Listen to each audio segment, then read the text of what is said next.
6 semanas tomando puro caldo aguado porque mis hijas no tienen tiempo para llevarme al dentista. Soy Isabel, tengo 62 años, fui pianista durante 40 años y ahora ya no toco. Ellas creen que el hambre me quitó las ganas de vivir, pero mi oído sigue afinado y escucho perfectamente su indiferencia. Siempre creí que el silencio era el mejor amigo de la música, ese espacio sagrado entre nota y nota que le da sentido a la melodía. Pero nunca imaginé que el silencio de mi propia casa se convertiría en mi verdugo. Vivo en una casona antigua de techos altos y pasillos largos, donde el eco de mis pasos resuena como un reproche constante. Antes, estas paredes vibraban con las sonatas de Chopin o los nocturnos de Debussy, que mis dedos arrancaban al piano de cola que ahora duerme bajo una sábana blanca en la sala principal. Hoy, el único sonido que rompe la monotonía es el zumbido odioso de la licuadora. Me llamo Isabel y durante 40 años enseñé a cientos de niños a encontrar la belleza en las teclas de marfil. Fui una mujer de postura recta, de manos firmes y mirada exigente. No permitía un solo error en el tempo, ni una nota falsa. Ahora me miro al espejo y apenas reconozco a la mujer que me devuelve la mirada. Sin mi dentadura, mi boca se ha hundido. Mis labios se pliegan hacia adentro como una flor marchita y mi barbilla parece querer tocar mi nariz. La vejez tiene formas crueles de humillarnos, pero ninguna tan visceral como la incapacidad de masticar, de morder la vida. Todo comenzó una mañana de martes, un día gris y húmedo. Estaba en el baño limpiando mi prótesis dental con el cuidado meticuloso que siempre he tenido. Mis manos, traicionadas por un temblor leve que los médicos llaman artrosis y yo llamo la maldición, fallaron. La pieza de acrílico y metal resbaló, golpeó el borde del lavabo de cerámica y cayó al suelo con un crujido seco que me heló la sangre. Al levantarla, supe que mi dignidad se había partido en dos. Estaba inservible. El pánico me invadió, pero traté de mantener la calma. No pasa nada, Isabel, me dije con esa voz gangosa que sale cuando no tienes dientes. Tienes 3 hijas maravillosas. Ellas te ayudarán. Qué ilusa fui, qué tonta, pensando que el amor que sembré con tanta dedicación daría frutos cuando yo más lo necesitaba. Llamé primero a Brenda, mi primogénita. Brenda es arquitecta, una mujer ocupada, siempre con un plano bajo el brazo y el teléfono pegado a la oreja.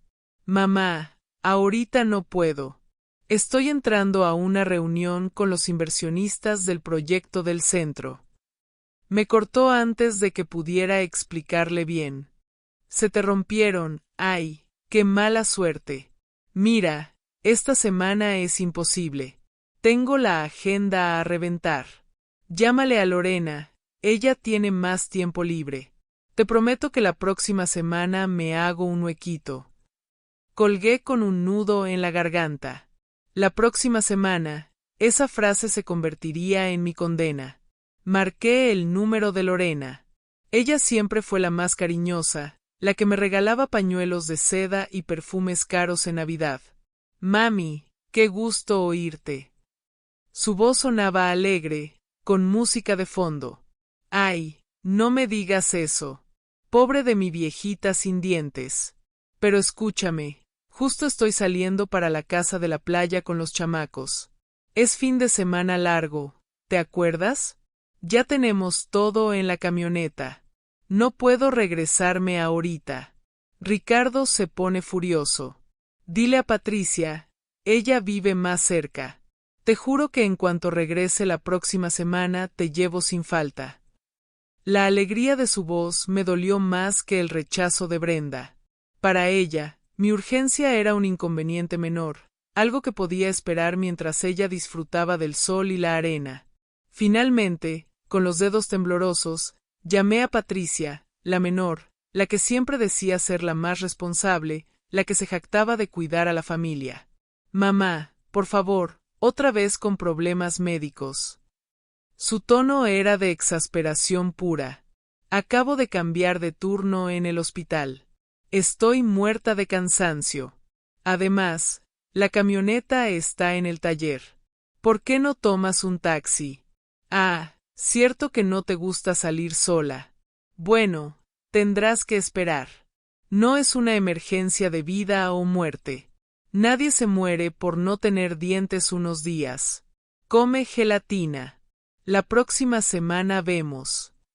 Nadie se muere, dijo. Quizás el cuerpo no se muere de inmediato, pero algo dentro del alma empieza a agonizar cuando te das cuenta de que eres un estorbo para quienes diste la vida.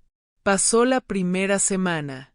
Me alimenté de puré de papas instantáneo y huevos revueltos tan blandos que me daban náuseas. Pasó la segunda semana. Volví a llamar. Brenda no contestó. Lorena me mandó un mensaje de voz diciendo que seguía en la playa. Patricia me dijo que tenía gripe. Para la tercera semana, el hambre se volvió una compañera constante.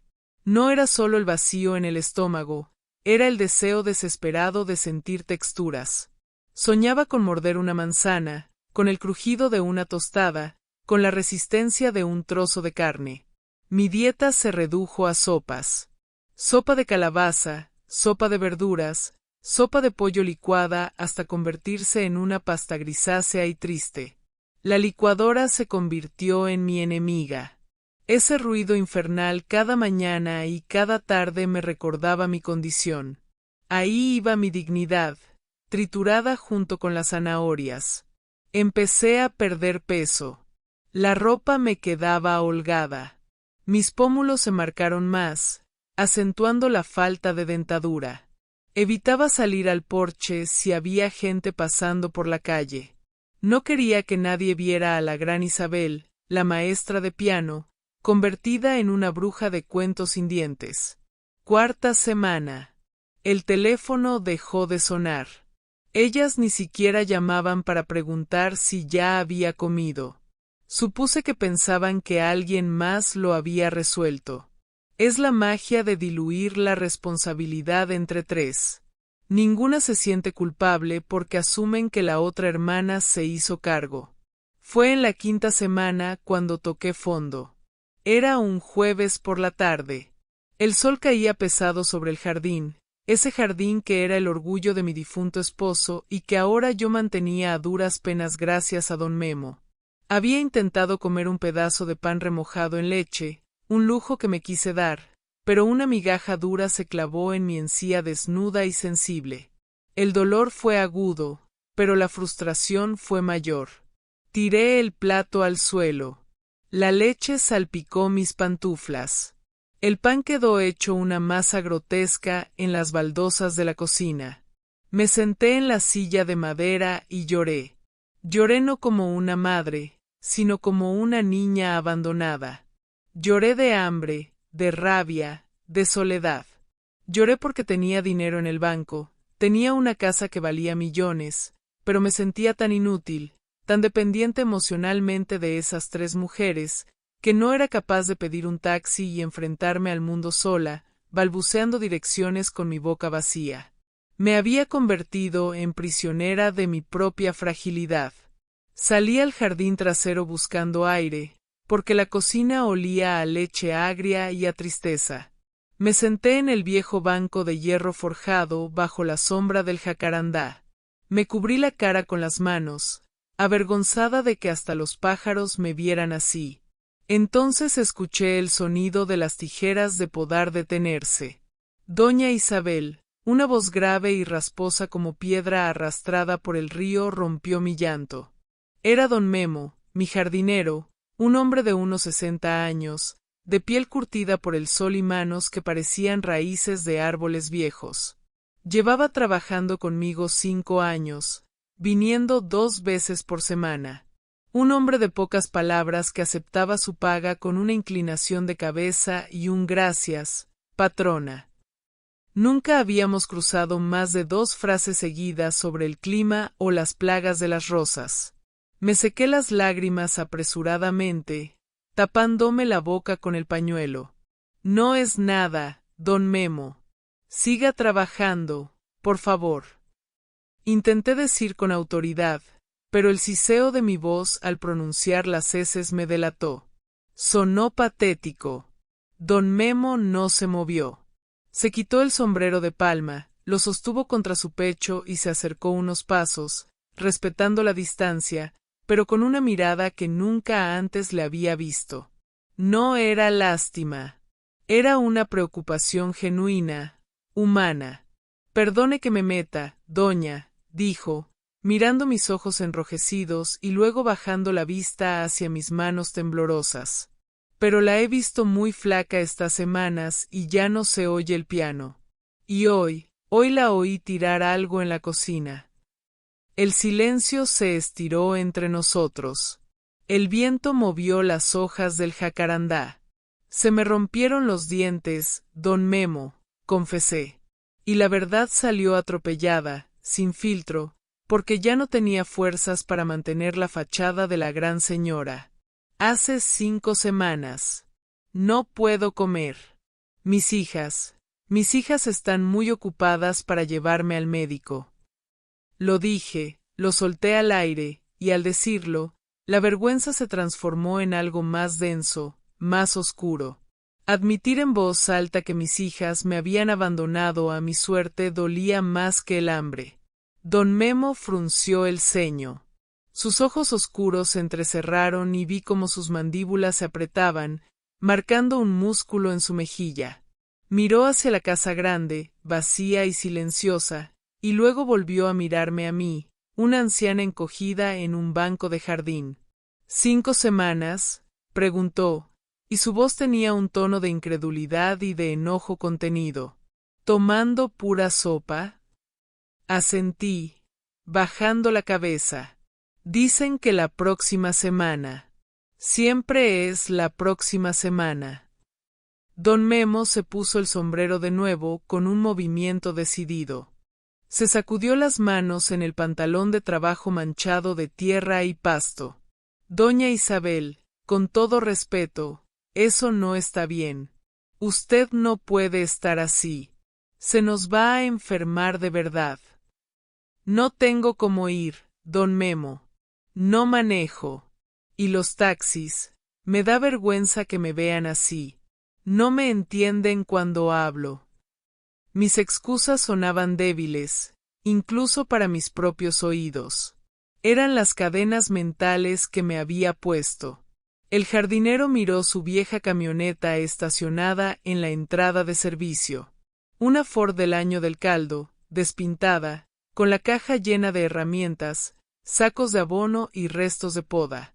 Ruidosa y tosca, todo lo contrario a las camionetas lujosas y perfumadas de mis hijas. Mire, mi camioneta es vieja y brinca mucho, dijo don Memo rascándose la nuca. Yo ando sucio de trabajar, pero si usted quiere, si no le molesta irse conmigo, yo la llevo ahorita mismo. Conozco un buen técnico dental en el centro, el que le hizo la placa a mi esposa. No cobra caro y trabaja rápido. Levanté la vista. Ahí estaba ese hombre que no llevaba mi sangre, que apenas conocía mi historia, ofreciéndome lo que mi propia familia me negaba: tiempo y dignidad. Miré mis manos finas de pianista, contrastando con las suyas, llenas de callos y tierra fértil. Pensé en Brenda en su oficina de cristal, en Lorena en la playa, en Patricia durmiendo su siesta. 5 semanas de espera. 5 semanas de hambre. Algo se rompió dentro de mí en ese instante, pero no fue como cuando se rompió la dentadura. Fue como cuando se rompe una presa y el agua retenida empieza a fluir con fuerza. Fue una ruptura necesaria. Me puse de pie. Sentí un mareo leve por la debilidad, pero me sostuve del respaldo del banco. Don Memo, dije, y esta vez mi voz, aunque sibilante, tuvo un matiz de acero que no había usado en años. Espéreme 5 minutos. Voy por mi bolsa. Él asintió serio, sin sonreír. Aquí la espero, doña. No se tarde. Entré a la casa, fui directo a mi habitación. No busqué joyas ni me cambié el vestido sencillo de casa. Solo tomé mi bolso, mi chequera, esa que mis hijas creían que solo servía para darles regalos, y un sombrero para cubrirme del sol. Al pasar frente al espejo del pasillo, me detuve un segundo. Vi a una mujer vieja y cansada, sí, pero en mis ojos había una chispa que creía extinta. La chispa de quien decide dejar de esperar. Salí y me subí a la camioneta de don Memo. Olía a gasolina, a tierra mojada y a tabaco barato. Para mí, en ese momento, fue el mejor perfume del mundo. Mientras la camioneta arrancaba con un estruendo y nos alejábamos de mi jaula de oro, supe que el viaje de regreso sería muy diferente. Mis hijas habían dicho la próxima semana, pero yo acababa de decidir que mi tiempo era hoy. Lo que ellas no sabían, y lo que yo estaba a punto de redescubrir, es que quien controla el dinero y la herencia también puede controlar el destino. Y mi destino acababa de subirse a una camioneta vieja conducida por un jardinero. El ruido del motor de la vieja camioneta de don Memo era un rugido constante que hacía vibrar hasta mis huesos. Pero por primera vez en semanas, esa vibración me hacía sentir viva. No era el silencio sepulcral de mi casa, ni el zumbido monótono de la licuadora. Era ruido de vida, de trabajo, de movimiento. Me aferré a la manija de la puerta con una mano y con la otra sostuve mi sombrero, viendo pasar la ciudad a través de una ventana manchada de polvo. Había olvidado cómo se veía el mundo fuera de mi barrio residencial. Mis hijas, cuando rara vez me sacaban, siempre tomaban el periférico con los vidrios subidos y el aire acondicionado al máximo, aislándome de la realidad. Con don Memo íbamos con las ventanas abajo.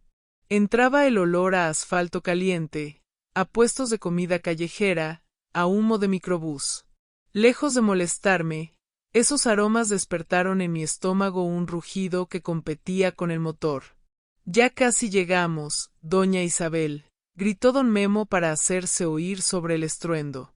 El consultorio no es de lujo, se lo advierto, pero el doctor Salinas tiene manos de santo. Llegamos a una zona comercial bulliciosa, llena de gente que caminaba deprisa, cargando bolsas del mercado, esquivando perros y saludándose a gritos. Don Memo estacionó con dificultad entre dos autos compactos, se bajó rápido, dio la vuelta y me abrió la puerta, ofreciéndome su brazo firme como si fuera una barandilla de caoba. Al bajar, mis zapatos de marca pisaron una banqueta rota y por un segundo sentí miedo, pero don Memo no me soltó. Su presencia era un ancla en medio de ese mar desconocido.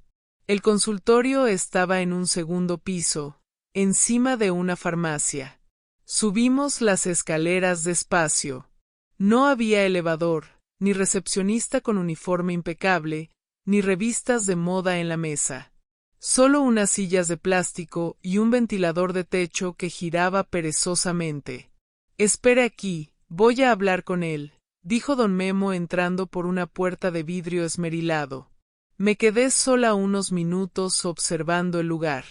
Un calendario de una refaccionaria colgaba en la pared. Una señora con un niño en brazos me sonrió tímidamente. Yo, Isabel, la pianista que había tocado en teatros nacionales, me sentí pequeña ante la sencillez de esa mujer que probablemente tenía más preocupaciones que yo, pero aún así encontraba fuerza para sonreír. Don Memo salió acompañado de un hombre joven de bata blanca y mirada despierta. «Pase, señora Isabel». Don Memo ya me explicó la urgencia. Vamos a ver qué pasó con esa prótesis. Me senté en el sillón dental. No era el sillón de cuero ergonómico de mi clínica habitual, pero estaba limpio. El doctor Salinas me pidió la prótesis rota que llevaba envuelta en el pañuelo dentro de mi bolso. La examinó bajo la luz, girándola entre sus dedos enguantados. Fue un golpe seco, ¿verdad? El acrílico se partió limpio. Mire, señora, hacer una nueva toma tiempo, unas 2 semanas para que quede perfecta. Hizo una pausa viendo mi cara de angustia. Veo que la fractura es limpia. Puedo ponerle un refuerzo de malla metálica y soldar el acrílico ahorita mismo.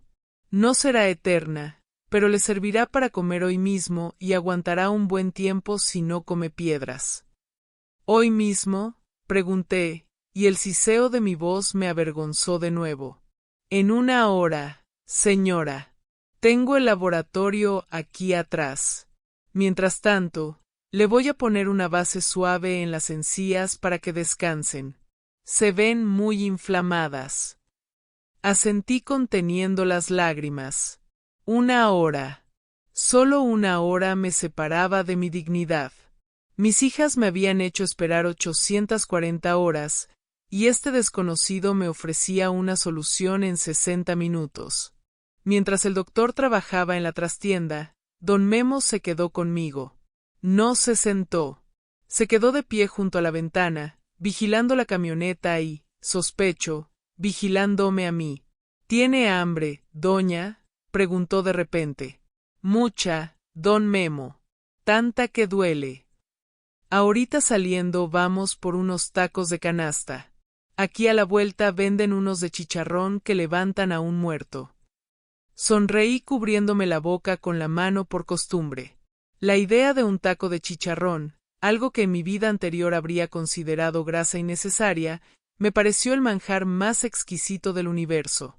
Durante esa hora de espera, con el olor a químicos dentales en el aire, mi mente empezó a trabajar con una claridad que el hambre había nublado. Saqué mi celular del bolso. Tenía 3 mensajes nuevos en el grupo de chat familiar Las Chicas y Mamá. Brenda, mamá, por favor, no empieces a llamar compulsivamente hoy. Tengo auditoría. Lorena, chicas, ¿alguien puede pasar a ver a mamá el fin de semana? Yo sigo con 1000 cosas de los chamacos. Patricia, yo no puedo. Que se espere al lunes. Total, seguro tienes sopa en la alacena. Mamá, ten paciencia. Ya estás grande para hacer berrinches. Leí los mensajes una y otra vez. Berrinches. Así llamaban a mi necesidad básica de alimentación. Compulsiva, así llamaban a mi soledad. Algo oscuro y frío se asentó en mi pecho, desplazando la tristeza. Era una sensación sólida, pesada, como una tecla de piano presionada a fondo en un acorde grave. Durante años, desde que enviudé, les había entregado el poder. Les di el poder de decidir mis horarios, mis médicos, mis salidas. Les di acceso a mis cuentas para emergencias. Les di la autoridad de tratarme como a una niña incapaz. Pero, ¿quién era realmente la incapaz? Miré mis manos. Esas manos habían interpretado a Liszt y a Rachmaninoff. Esas manos habían firmado los cheques que pagaron la carrera de arquitectura de Brenda, los viajes de Lorena y la camioneta de Patricia. Ellas vivían en casas que yo ayudé a comprar. Sus hijos iban a colegios que mi viudez y mi pensión pagaban. Yo no era una vieja desvalida. Yo era el banco central de sus vidas, y ellas acababan de perder la clave de acceso sin saberlo. Parte 9. El doctor Salinas volvió. Listo, señora Isabel. A ver, abra la boca. El ajuste fue perfecto. Sentí el clic familiar, la presión reconfortante contra el paladar. Pasé la lengua por los dientes frontales. Estaban ahí, lisos, firmes. Mordí suavemente. Mis muelas chocaron con solidez. ¿Cómo se siente? Me siento completa, dije. Y esta vez la S sonó nítida, cortante, elegante. Mi voz había vuelto. Cuando llegó el momento de pagar, saqué la chequera, pero el doctor negó con la cabeza. No acepto cheques, señora. Solo efectivo o tarjeta. Me quedé helada. Rara vez cargaba efectivo. Don Memo, viendo mi turbación, sacó una billetera de cuero gastado del bolsillo trasero. Yo lo cubro, doña. Luego me lo da. ¿Cuánto es, doc? 800 pesos. Por ser amigo tuyo, Memo. 800 pesos. Mis hijas gastaban más que eso en un almuerzo de amigas un martes cualquiera. El precio de mi dignidad, de mi capacidad de comer, era insignificante para mis finanzas, pero mis hijas no habían querido gastar su tiempo. Don Memo, un hombre que ganaba el salario mínimo y lo que yo le pagaba por el jardín, no dudó en sacar sus billetes arrugados para salvarme. No, don Memo, dije con firmeza, deteniendo su mano. Tengo mi tarjeta de débito aquí. Pagué. El sonido de la terminal imprimiendo el recibo fue como el primer aplauso después de un concierto. Era el sonido de mi autonomía. Salimos a la calle. El sol de la tarde pegaba fuerte. Don Memo cumplió su promesa y me llevó a un puesto de tacos en la esquina. La gente nos miraba raro. Una señora mayor con vestido de lino y sombrero elegante, comiendo de pie junto a un jardinero con ropa de trabajo. Don Memo pidió 2 de chicharrón prensado y 1 de frijol para mí. Póngale salsa verde, doña, pero poquito que pica. Mordí el taco. La tortilla suave, el relleno crujiente y sabroso, el picante de la salsa explotando en mi lengua. Fue una experiencia casi religiosa. Mastiqué despacio, sintiendo la resistencia de la comida, el trabajo de mis músculos faciales, la maravilla de la mecánica humana. Cerré los ojos y una lágrima solitaria rodó por mi mejilla, perdiéndose en las arrugas de mi barbilla. No era de tristeza. Era de gratitud profunda y de una ira naciente que empezaba a arder como la salsa verde. ¿Está bueno?, preguntó don Memo preocupado. Está delicioso, don Memo. Es lo mejor que he comido en años. Terminamos de comer y subimos a la camioneta. El regreso fue silencioso, pero diferente. Yo ya no miraba por la ventana con curiosidad turística. Ahora miraba con cálculo. Veía los bancos, las notarías, los edificios de oficinas. Mi mente, entrenada para memorizar partituras complejas de miles de notas, empezó a estructurar un plan. Durante 5 semanas me habían reducido a una carga. Me habían hecho sentir que mi existencia era un favor que ellas me hacían. Pero mientras la camioneta avanzaba sacando humo negro por el escape, me di cuenta de una verdad fundamental. El dinero es un lenguaje que mis hijas hablan fluido, pero que yo escribí. Ellas leen los estados de cuenta, pero yo firmo las autorizaciones. Saqué mi celular de nuevo, entré a la aplicación del banco. Mis dedos, ya no tan temblorosos gracias a la comida y a la determinación, navegaron por el menú. Ahí estaban las transferencias programadas. Mesada Brenda, ayuda hipoteca Lorena, pago tarjeta Patricia. Sumas considerables, mensuales, automáticas, tan automáticas que ellas ya ni siquiera daban las gracias. Lo veían como un derecho natural, como el aire que respiran. Mi dedo se posó sobre el botón de cancelar recurrencia. Dudé un segundo. No por lástima, sino por estrategia. Si cortaba el dinero de golpe hoy, llamarían al instante. Vendrían a ver si me había muerto o si me habían hackeado. Y yo no quería eso. No todavía. Quería verles las caras. Quería que me miraran a los ojos y me dijeran que no tenían tiempo, mientras yo sostenía las llaves de su bienestar en mi mano recién empoderada. Don Memo, dije rompiendo el silencio. Cuando lleguemos a la casa, quiero pedirle un favor más. Lo que usted mande, patrona. No le diga a nadie que me arreglé los dientes. A nadie. Si alguna de mis hijas llama o viene y usted está, yo sigo enferma. Sigo tomando sopa. Don Memo me miró por el retrovisor. Sus ojos oscuros brillaron con inteligencia. Entendió que no era un juego de niños. Entendió que era una táctica de guerra. Yo no he visto nada, doña. Hoy solo podé los rosales y usted no salió de su cuarto. Llegamos a la casona. Al verla ahora con su fachada imponente y sus rejas de hierro, ya no me pareció una prisión. Me pareció un tablero de ajedrez. Don Memo me ayudó a bajar. Gracias, don Memo, por todo. Mañana quiero que venga a comer conmigo.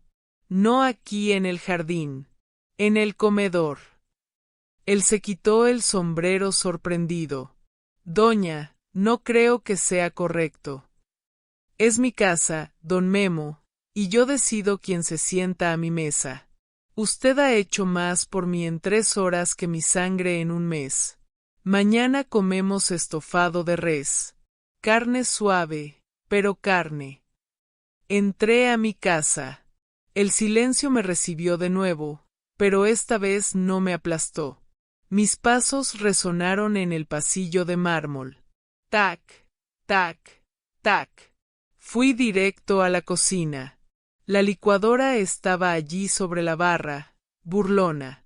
La tomé, la desconecté y la guardé en el armario más alto donde no pudiera verla. Luego fui al refrigerador, saqué las verduras para la sopa y las tiré a la basura. Fui al piano, levanté la sábana blanca que lo cubría, levantando una nube de polvo que bailó en la luz del atardecer. Me senté en el banco. Mis dedos acariciaron las teclas frías. Aún no toqué. No estaba lista para la música. Primero necesitaba componer el escenario. Mi reflejo en la tapa negra del piano me devolvió una sonrisa completa, blanca y perfecta. Pero los ojos no sonreían. Los ojos calculaban. Tomé el teléfono fijo, ese que ellas sabían que yo siempre contestaba, y lo desconecté de la pared. Si querían saber de mí, tendrían que venir. Y cuando vinieran, encontrarían una sorpresa. Me serví un vaso de agua fría y lo bebí con placer, sintiendo el choque del hielo contra mis dientes nuevos, sin dolor. La próxima semana, habían dicho. Queridas mías, la próxima semana ha llegado antes de tiempo, y esta vez la que tiene la agenda ocupada soy yo. Me dirigí a mi despacho, un lugar donde no entraba hacía meses. Busqué en el cajón de abajo, bajo llaves viejas y recuerdos. Saqué una carpeta de cuero rojo. El testamento. Y junto a él, los poderes notariales que les había otorgado hace 5 años por si mi mente fallaba. Me puse mis gafas de lectura. Mi mente no fallaba. Mi mente estaba más afilada que nunca. Era hora de hacer algunas correcciones. No con lápiz, sino con tinta indeleble. La noche cayó sobre la casa.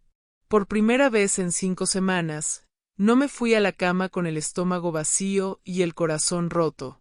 Me fui a la cama saciada y con un propósito.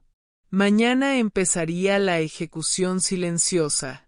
Ellas creían que su madre era una carga inerte. Estaban a punto de descubrir que una madre herida puede ser el ser más peligroso de la tierra, especialmente cuando recupera su sonrisa y su capacidad de morder.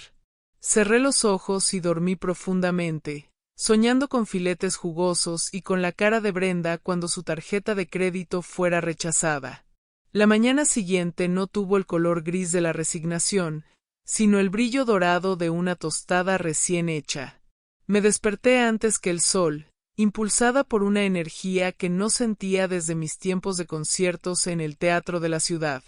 Me vestí no como la anciana enferma que mis hijas esperaban encontrar, sino como Isabel, la matriarca.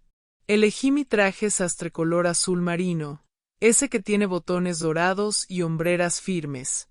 Me maquillé con cuidado, perfilando mis labios para resaltar esa boca que ya no era un pozo de vergüenza. Bajé a la cocina y preparé café. El aroma fuerte y oscuro llenó la casa, desplazando el olor a encierro.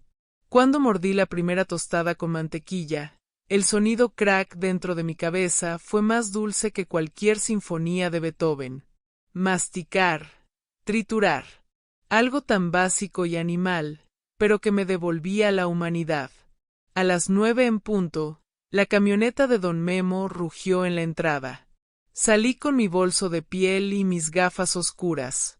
Don Memo se había puesto una camisa de cuadros limpia, planchada con esmero, aunque sus manos seguían siendo las de un hombre que trabaja la tierra.